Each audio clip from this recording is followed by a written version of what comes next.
It has been an eerie last few days in Grand Summoners. With no idea of what's happening, with the next crossover, we all thought that it would be doomed. I even made a statement and said that it probably would be Godzilla because they had a big announcement. And ladies and gentlemen, I should have kept my mouth shut because guess who's coming back?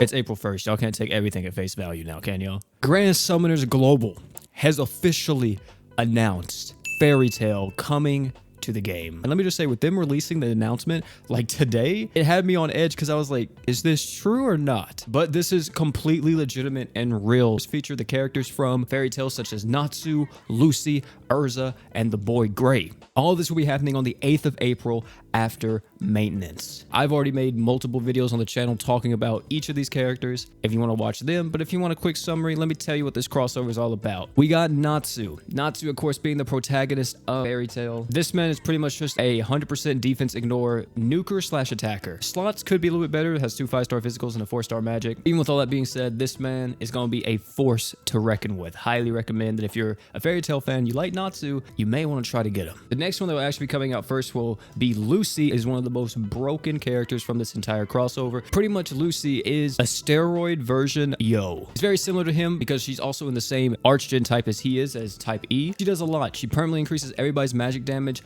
up to a maximum of 100%. And that's not all. It's like an old infomercial. You know, they got something else even after they show the phone number. The True Art buffs up everybody's crit rate by 100%. You increase everybody's art gauge by 1 times the number of light allies in your party. And she even has a passive of her own that increases her attack and damage by 50% as long as she's above 80% HP. She's probably like one of the only characters I want to say, quote unquote, have like a must to get if you are interested in light comps. However, if you're not interested in light comps, you could probably easily sleep on her and just completely skip her. Urza is a ramping critical damage dealer. She's gonna be disgusting. She really is. You just put her on a team with the tank. You let her go to town because she has the 100% crit. She has the crit damage. Just protect her. Make sure she never gets below 90% HP. Maybe even throw like a healer on there like Mako, or maybe even Haruto because she's human. And you're gonna see this girl pump out the DPS. And for our last but not least is our boy Gray, which let me just say, artwork wise, I think I like him or Natsu the most. I really just can't decide. Gray is a luck nuker similar to that of Kazuma. Based on the amount of luck that he has, he actually will increase his own arts at the start of a battle by that. But with his True Art, he's able to increase his own damage by 100%.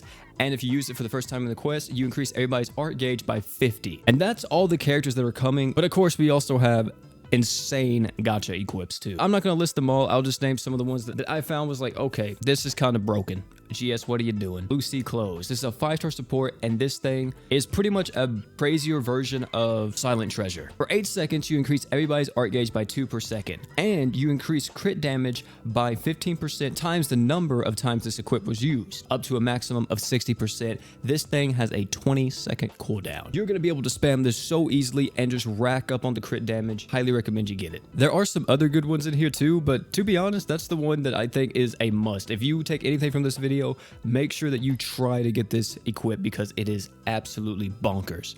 And as far as Fairy Tail goes, that's everything that we know so far. We'll be talking about these characters a lot more as we get closer and closer to release, but it's going to be a wild time to say the least. I didn't even mean for that to rhyme. But ladies and gentlemen, I want to hear from you. Tell me down below what you guys think about this crossover. If you're saving for anybody, if you're skipping it, what's the deal? Let me know your game plan down there. But guys, if you enjoyed this video, I highly recommend you check out either one of the videos popping up on your screen. Great content. Highly recommend them. I guarantee you'll enjoy them if you like this one. And oh yeah, before you leave, don't forget to drink water.